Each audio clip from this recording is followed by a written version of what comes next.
årtusener som bare det fremste rovdyr av alle, nemlig mennesket, kunne få til. Den israelske historikeren Yuval Harari stiller flere spørsmål enn de fleste av oss en gang kan tenke seg, og tilbyr spennende resonnementer. Var for eksempel hånden eller hjernen det viktigste verktøyet for vår stenalderforfar da han beseiret alle de andre?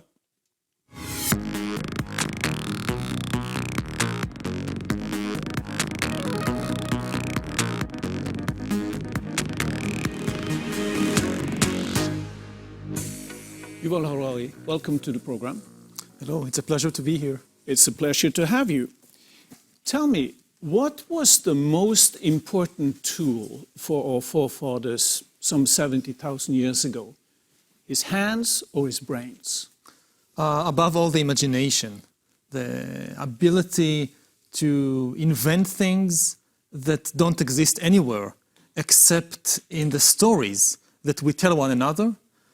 This is what enabled humans to start cooperating in larger and larger numbers, because any large-scale human cooperation, even today, is ultimately based on fictions, gods, nations, money, human rights. They are all fictional stories that we have invented and that enabled us to cooperate in our thousands and then in our millions and to conquer the world. So, mind over matter, absolutely. In this sense, yes, definitely. In this sense, yes.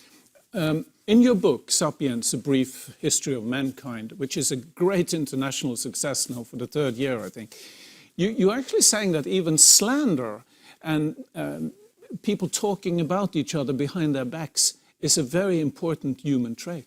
Yes, not necessarily slander, but certainly gossip. I mean, humans are social animals. In order to survive, you cannot survive as an individual, certainly not tens of thousands of years ago. You need a tribe. And this is why, in order to survive, to reproduce, to succeed, you need to have a lot of information about the other tribe members. Who are they? Who loves whom? Who hates whom? Who is your ally? Who is reliable?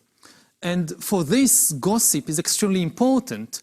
Many scientists believe that human language initially evolved first and foremost in order to gossip, to convey social information. And even today in the world, the vast majority of communication is still gossip. Whether it's on the internet, via phone calls, on newspapers, even on television, the vast majority of communication is not about mathematics or history or philosophy, it's mostly gossip. This is great news to journalists, of course. To journalists and to everybody. Yeah. If you spend a lot of time gossiping, don't feel bad about yourself. This is extremely natural for humans. This is what our language is really about. But tell me what you think happened 70,000 years ago, when there were 5 or even 6 species of humans. Why did our particular tribe or species succeed in outmaneuvering all the other ones? Well, it is because our species, Homo sapiens, had superior verbal and linguistic abilities. Not necessarily, it wasn't the strongest species. It wasn't even the species with the largest brain. Neanderthals were bigger than us, and they had bigger brain than Homo sapiens. But the huge advantage was the sapiens language, with its 2 characteristics of gossiping and being able to invent and tell fictional stories. Whereas Neanderthals could cooperate, maybe a few dozen Neanderthals could cooperate, Homo sapiens could start cooperating in hundreds and then in thousands. And if 1,000 Homo sapiens confronted 50 Neanderthals, the sapiens won. Why these unique linguistic abilities evolved in Homo sapiens and not in Neanderthals, we don't know. There are many big riddles that scientists still haven't solved, and this is one of them. So it goes to show, either way, that intelligence would trump raw strength any day. Not just raw strength, but even intelligence. If you're an extremely intelligent individual but you don't know, you cannot cooperate with strangers, your intelligence will not be of much help to you. Cooperation beats intelligence. 1,000 cooperative people will beat 10 very intelligent people. Right. And all the huge achievements of humankind throughout history, whether it's building the pyramids or whether it's flying to the moon, they are not the result of the intelligence of some single genius. They are the result of millions of people cooperating effectively. Cooperating. But still, we did mingle with the Neanderthals, didn't we? Yes. Before we killed them off. Most of them, yeah. Until about 5 years ago, most scientists believed that when humans came out of, Homo sapiens came out of Africa, we just killed off all the Neanderthals. But about 5 years ago, scientists completed mapping the Neanderthal genome based on fossilized bones, and they were amazed to find that up to 4% of the unique human genes of people in Europe and the Middle East are actually Neanderthal genes. They came from Neanderthal ancestors, which implies that about 30, 40,000 years ago, there were fertile sexual relations between Homo sapiens coming from Africa and local Neanderthals. So there is still, what you're saying, there's still a trait of Neanderthal in every one of us. Not everyone. Most people in Europe and the Middle East have some great Neanderthal grandmother. We don't really know yet what these genes are responsible for. It's kind of political dynamite. Everybody's hoping that they'll find that these genes are responsible for, say, immunity to disease or maybe to cold weather. But if it turns out that the Neanderthal genes are responsible, say, for some cognitive abilities or emotional abilities, then this will open the racist Pandora box, because it will imply that there are deep-rooted differences in, say, cognitive traits between Europeans that have Neanderthal ancestors and Africans who don't have Neanderthal ancestors. So and this it's is very scary stuff. And it's contrary to everything we have been taught through the years, that Neanderthals were sort of sub-quality people who only lived in the Stone Age, and that was that. And of course, all my female colleagues would say that the trait in us, Neanderthal, would be a male thing, of course. It's a big question. Actually, there are researchers in my university in Jerusalem who are studying exactly this question, whether the 4% Neanderthal genes, whether they came from females or from males. It makes a big difference to our what we understand about Neanderthal sapiens relations.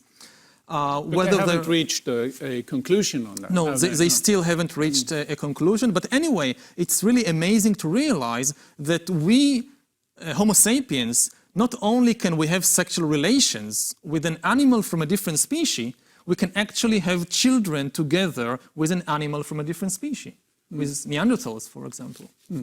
It's a fascinating thought, to say the least. There was a passage about intelligence in your book that I found very, very fascinating. It's your description of the cognitive revolution, whereas the green ape has the ability to say, lion coming, and sort of warn his flock or his tribe, whereas sapiens would be able to say, I saw a lion this morning, he was chasing a herd of buffaloes, and let's kill the lion and take the buffaloes as well. Is that the big difference? Is that the significance? One significant difference, again, in linguistic abilities, that we can convey much more information than the monkeys. But a second very significant difference is that all other animals, as far as we know, use their communication simply to describe reality. A lion is coming, so you shout, lion, and everybody runs away. This is describing reality. Homo sapiens can use language to create new fictional realities. You can say, look, there is a great lion spirit which guards our tribe, and if you don't do what the lion spirit tells us to do, then after you die, you'll go to hell. And this is complete fiction. This is how religion This is a religion, it's complete fiction. Born. This is how religions were born, and this is what really gives strength to human cooperative networks, that you can invent such fictions, and you can convince millions of people to believe in the great spirit above the clouds, and this is how you can cause millions of strangers to cooperate towards a common goal, whether it's building a cathedral or going on a crusade or whatever. This is no other animal, as far as we know, can do such things. You can never, for example, convince chimpanzees to come together and fight against the neighboring chimpanzee tribe by promising them that if you fight for the great chimpanzee nation, after you die, you'll go to chimpanzee heaven and receive lots of bananas and coconuts and so forth. No chimpanzee will ever believe such a story, which is why chimpanzees don't go on crusades and jihads and so forth. I was about to ask, doesn't that make the chimpanzee more clever than us? In one way, yes, because they don't believe all these silly fictions. But on the other hand, it makes them less powerful. Fiction is power. Being able to convince millions of people to believe in fictional stories is the basis for all large-scale cooperation. If you try to make 100 people cooperate, you don't need fiction. 100 people can know each other intimately, and they can cooperate just by knowing each other. But it's more difficult to keep a larger crowd in control, isn't it? Exactly. Like an army or a religious cult. Exactly. If you have 100,000 people or 100 million people, they can't know each other. So you must have some mythology, some national myth, some fiction, which everybody believes. And as long as everybody believes in the same story, they follow the same norms, the same laws, and then they don't need to know each other. They could, for example, believe that a young man died on the cross, taking all our sins upon himself, and we would be free. And more than that, you believe that if you do what the book tells you, the book of this young man, if you do everything that the book says, after you die, you'll go to heaven. And then you have millions of people, because they all believe in the same story, they all follow the same laws, the same norms, and then two complete strangers can cooperate very effectively towards a common goal. And they could also believe in the concept of money, in the concept of choosing a president or electing a prime minister, which is all very abstract, isn't it? Is that the cognitive thing about it, that you can believe in abstract things? You can believe in abstract things, you can believe in things you never saw, you can believe in things that it's impossible to see. I mean, money that you mentioned is probably the greatest story ever told. Is not the story of God, it's the story of money. Because it's the only story everybody believes. Not everybody believes in God, or at least in the same God, but everybody came around to believing in money and, money can do and in miracles. the same money. Money can do miracles too. Yeah, exactly. And if you think money is not an objective reality, which is why no other animal uses money. Other animals can trade, like two chimpanzees. I give you a banana, you give me a coconut. It can happen. But no other animal believes in money. I give you a worthless piece of paper, and you'll give me in exchange a banana. No animal would agree to that. Only humans agree to such exchanges because we believe in the stories that the bankers, the finance ministers tell us. Today in the world, more than 90% of all money is just electronic data. It's not even paper. In the last economic crisis, when governments all over the world created money, they created money from nothing just by going into the computer. That says the Federal Reserve in the US created $1 trillion a year at the height of the crisis, simply by going into their computer and typing. That's it. As long as everybody have faith in the stories that the Federal Reserve tells us, it's like having works. faith in printing more money. It's like having faith, in printing more money and in all the structure that supports this global system of cooperation. As I mentioned in the opening, your book, Sapiens, has been a great success all over the world. In fact, it's coming out in China also now. And I think it was the worldwide bestseller in both 2014 and 2015. And from hearing you now, from interviewing you, I can understand part of that. But why do you think people are so interested in this phenomenon? Because we now live in a global world. all our big problems are global, whether it's global warming, global economic crisis, things like the rise of artificial intelligence. They are all global in nature. No single country can solve this by themselves. There are actually today in the world no longer any independent countries. We still think that we live in independent countries like Norway or Israel or the US or Iran, but it's not true. There are no longer any independent countries. All the countries are dependent, to some extent at least, on global networks of cooperation. So borders is just something that we have invented in our imagination. And previously they're very important, but now they're losing their importance.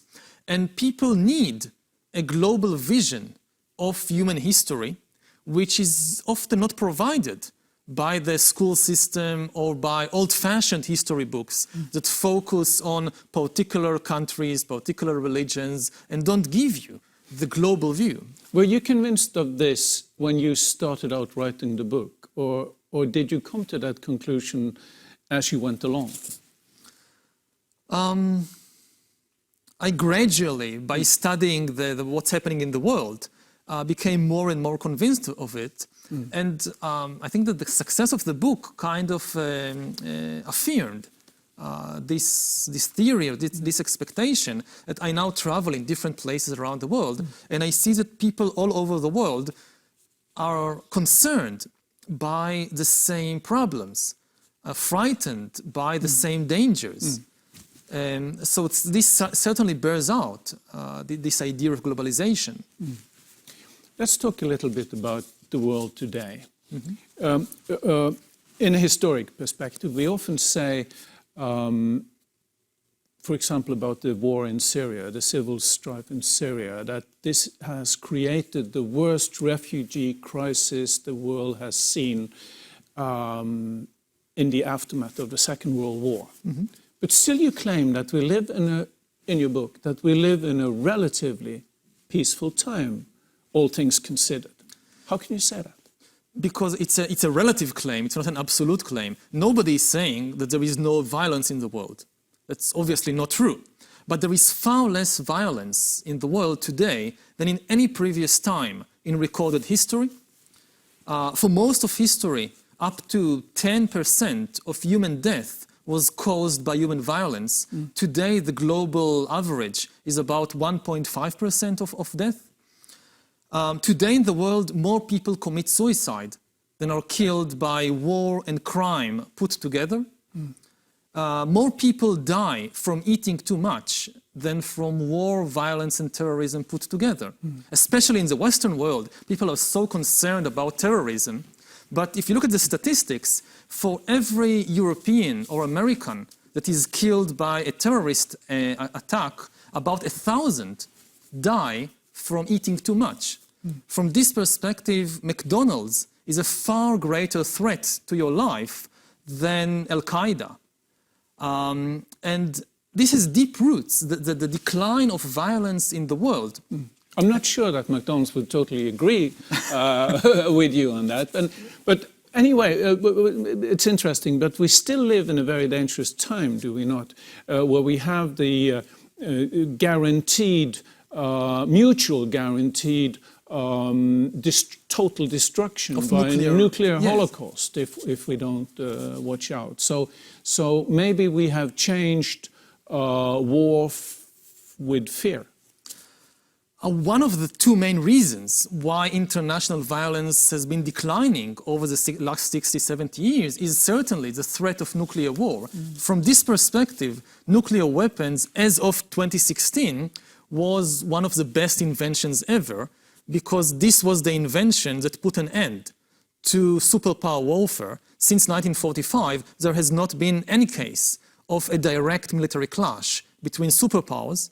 Without nuclear weapons, it would almost have been inevitable of a third world war erupting between, say, the Soviet Union and the United States sometime in the 1950s or 60s. Obviously, we don't have a guarantee about the future, but for the meantime, it has worked. In addition, another reason why international violence has been declining in most parts of the world is the change in the nature of the economy. For most of history, the main economic assets were material, its gold mines, its wheat fields, its slaves, cattle, and you could conquer these assets by violence. You could attack the neighboring kingdom and take over the gold mines or wheat fields or something. So war made good economic sense. Today in the world, the main economic assets are becoming more and more knowledge and cultural capital. And you cannot conquer knowledge by force of arms. If the Chinese invade, say, Silicon Valley, they won't gain anything because there are no silicon mines in Silicon Valley. Right. But you, arguably, there has been a lot of wars by proxy between superpowers during the years. But you argue also in your book, and I think a lot of people would find that somewhat cynical. You say that the Manhattan Project, Robert Oppenheimer and his team in America in the last part of the war should have had the Nobel Peace Prize for inventing the nuclear bomb, if I understand you correctly. But it led to Nagasaki and Hiroshima. Isn't that cynical?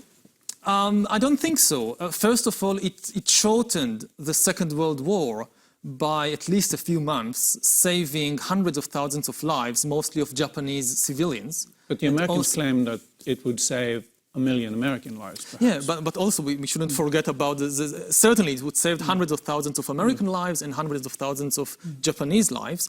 And as of 2016, I don't know what will happen in the future, but as of 2016, if you give the Nobel Peace Prize to the people who contributed most to peace, then certainly the people of the Manhattan Project should receive it, because, as we said earlier, without the nuclear weapons, a third world war and superpower warfare would have been inevitable in the last 70 years. And certainly it doesn't give us a guarantee, as I said, about the future, but it has... You mean it halted the outbreak of a possible Third World War? And it changed the very atmosphere of international relations because it forced the superpowers to change the rules of the game. The new peace that emerged in the last few decades, we haven't seen anything like it previously in history. Previously in history, the meaning of peace was a temporary absence of war. If two kingdoms in the Middle Ages, like, I don't know, Sweden and Denmark, were at peace, everybody knew that there is a plausible scenario they will go to war within 1 year. Peace was just the absence of war. Today, since 1945, a new kind of peace emerged. Peace which means the impossibility, the implausibility of war. Today, when we say that Denmark and Sweden are at peace, or even China and the US are at peace, nobody in his right mind thinks that there might be a war next year. It's certainly, it's implausible. When you plan the budget of next year, nobody seriously takes into account the possibility that there might be a war between Germany and France, or between Argentina and Brazil. There are places in the world, like the Middle East, where the new peace hasn't established itself yet, and you have the traditional situation, the law of the jungle, that war is possible at any moment. But in many parts of the world, for the first time in history, war between neighboring countries has become impossible, implausible. Right. Let's talk a little bit about the intelligent design, and you mean something else by that than I know the American fundamentalists do, whereas that would be God having an intelligent plan with his people. But you're talking about intelligent design in the sense that man is searching for a way to live forever. How do you argue that?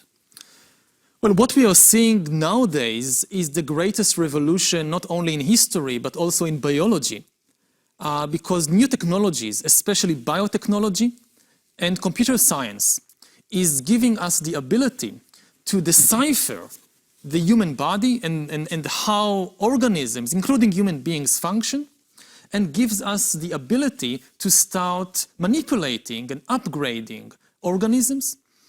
For 4 billion years, life on Earth evolved by the laws of natural selection, not by intelligent design. But now we are on the verge of a new era when life will evolve mainly by intelligent design. not by natural selection.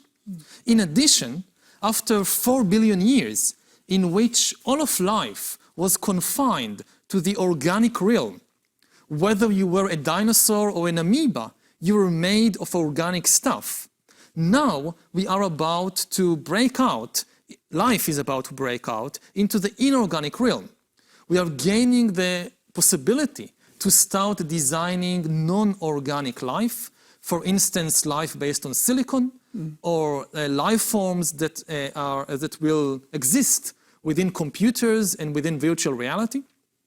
And if this gathers momentum in the next few decades, it will not only be the greatest revolution in history, but also the greatest revolution in biology since the beginning of life. What are the chances that this will actually happen?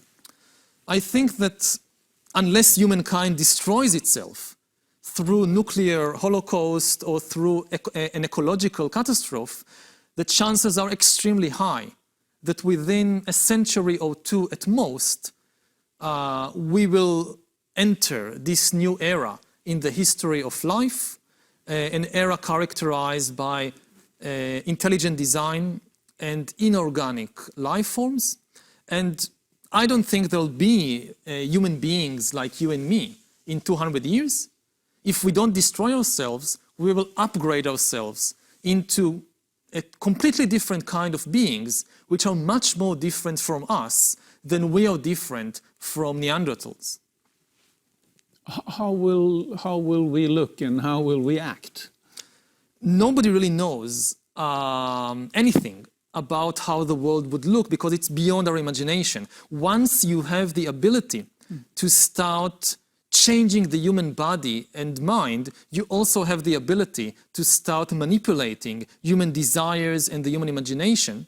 And by definition, being alive today is incapable of understanding what the world would be like once you have such abilities. It's like a Neanderthal that cannot understand the capitalist system of the 21st century. So we're liberating ourselves from the culture of biology, is what you're saying?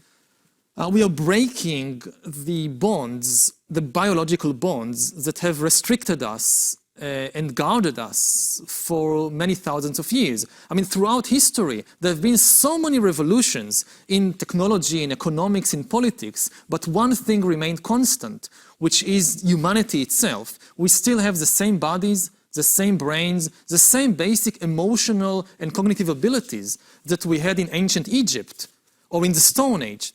The next revolution will change that. The main products of the 21st century economy will not be textiles and vehicles and weapons. They will be bodies and brains and minds. This is the things that we will learn how to manufacture.